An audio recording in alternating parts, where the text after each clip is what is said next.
अगर आपका पोर्टुलाका का प्लांट अच्छे से ग्रोथ नहीं पकड़ पा रहा है, ग्रोथ हो रही है लेकिन बहुत ही धीमी हो रही है, तो इस फर्टिलाइज़र का इस्तेमाल करिए।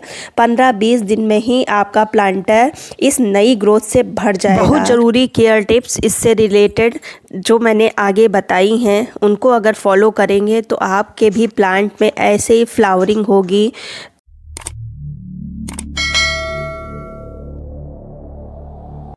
फरवरी में मैंने इनकी कटिंग लगाई थी, अलग अलग प्लांटर में शिफ्ट किया था और ग्रोथ बहुत अच्छी हुई है। तो वही मुझे आज फिर फर्टिलाइज़र डालना है। लेकिन जब मैंने इनकी कटिंग लगाई थी तो मिट्टी में मैंने क्या क्या मिक्स किया था, और अगर आपने फरवरी में अभी कटिंग नहीं लगाई है तो अब आप लगाएंगे तो बहुत लेट हो जाएगा।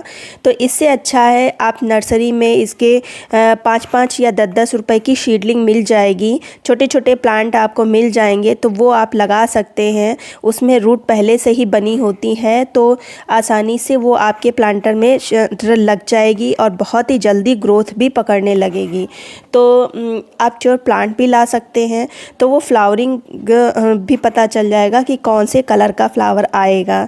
तो ये मुझे पता है ये इसमें 2 कलर आएंगे, एक पिंक है एक वाइट है, क्योंकि ये मेरे देसी प्लांट हैं और कम से कम 4-5 सालों से ये मेरे पास हैं, तो उन्हीं की मैं बार बार कटिंग लगा लेती हूँ। ये पर्सलेन है और जो कि आपने पहले स्टार्टिंग में ही देखा होगा।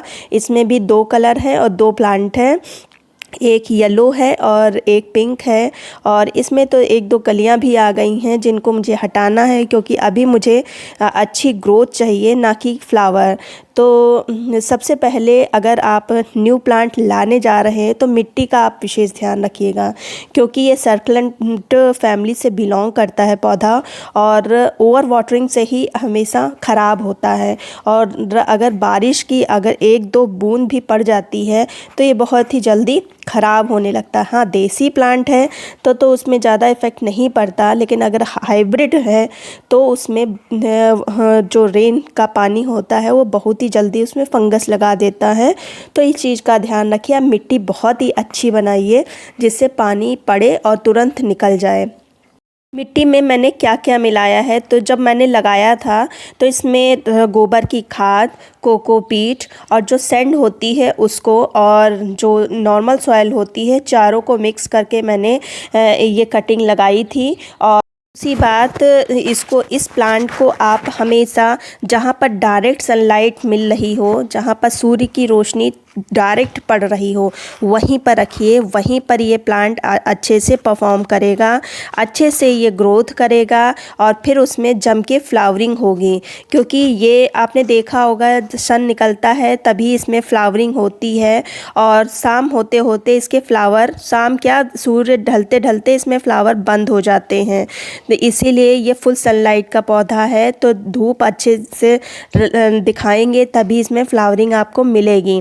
अगर शेड में रख देंगे तो ये प्लांट तो बहुत ही अच्छा चलेगा, आप बहुत ही बुशी होगा, लेकिन इसमें फ्लावर आपको इक्का दुक्का ही मिलेगा। तो इस चीज़ का आप ध्यान रखें। अब बात आती है इनके फर्टिलाइज़र की।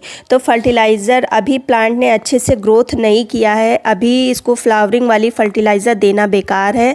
फर्टिलाइज़र अभी इस स्टेज पर ऐसी देनी है जिसमें नाइट्रोजन की जो कमी है वो पूरी होती रहे। नाइट्रोजन से ही नई नई पत्तियां निकलती हैं, जिसके कारण प्रकाश संश्लेषण के द्वारा ये अपना भोजन बनाता है। तो जितना अधिक ये भोजन बनाएगा उतनी ही अच्छे से ग्रोथ करेगा। तो इसलिए नाइट्रोजन युक्त ही इसको खाद देना है। क्योंकि मैंने महीने भर पहले मैंने मिट्टी में गोबर की खाद मिलाई थी, तो इसलिए इस बार मैं लिक्विड फर्टिलाइज़र दूंगी। तो उसके लिए मैंने एयर टाइट एक कंटेनर लिया है। कंटेनर आपको हमेशा एयर टाइट ही लेना है जिसमें ऊपर लिड हो।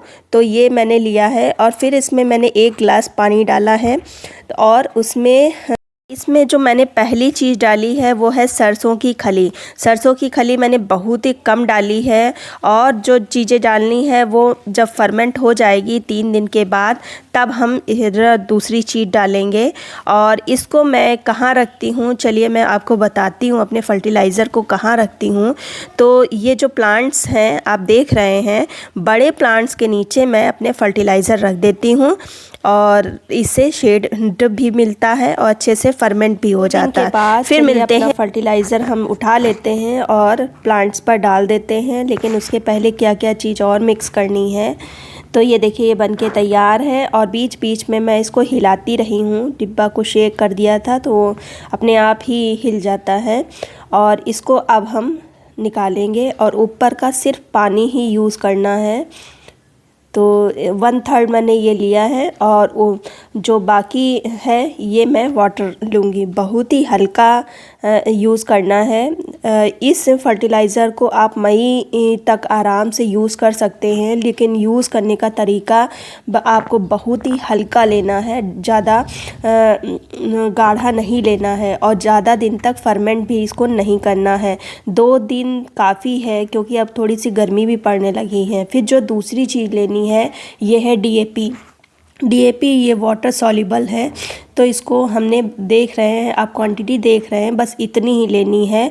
मुझे 5 पॉट में डालना है। आपने पॉट तो देखा है, हैंगिंग पॉट जो 8 इंच के होते हैं उन्हीं में डालना है। तो ये पानी हम 5 पॉट में थोड़ा थोड़ा करके डालेंगे। अभी आप मेरी मिट्टी देख रहे होंगे गीली है, तो मैं ये आपको दिखाने के लिए ही डाल रही हूँ, लेकिन जब मिट्टी थोड़ी सी मॉइस्ट हो तभी ये पानी डालें, वरना पानी ना डालें। और इसको ऐसे ही थोड़ा थोड़ा जड़ों पर डालना है, जिससे जड़ों में डायरेक्ट इनको न्यूट्रिएंट मिल सके और अच्छे से ग्रोथ कर सकें। तो ऐसे ही सारी फर्टिलाइज़र हम अपने प्लांट्स पर दे देंगे।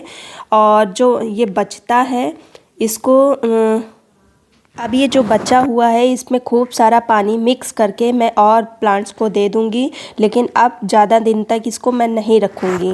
तो ऐसे ही आप अपने प्लांट्स की केयर करिए, अपने पोर्टुलाका पर्सलेन की केयर करिए। 15 दिन में ही आप देखेंगे आपका प्लांटर नई ग्रोथ से भर जाएगा। तो उम्मीद करती हूँ वीडियो पसंद आया होगा। और साथ ही साथ आप मेरे ये रोज़ेस देखिए, अगर आपके रोज़ में अच्छी सी ग्रोथ नहीं हो रही है तो मैंने अभी रिसेंटली एक वीडियो डाला है जिसमें बहुत ही अच्छी फर्टिलाइज़र बताई है, उसका आप यूज़ कर सकते हैं, बहुत अच्छा रिज़ल्ट देता है। तो ऐसे ही आप अपने रोज़ की भी केयर करिए, रोज़ से भी आपको अच्छा रिज़ल्ट ही मिलेगा। तो उम्मीद करती हूँ वीडियो अच्छा लगा होगा। अगर अच्छा लगा है तो एक लाइक कर दीजिए, सब्सक्राइब कर लीजिए। मिलते हैं फिर किसी वीडियो में नई जानकारी के साथ, तब तक की गुड बाय।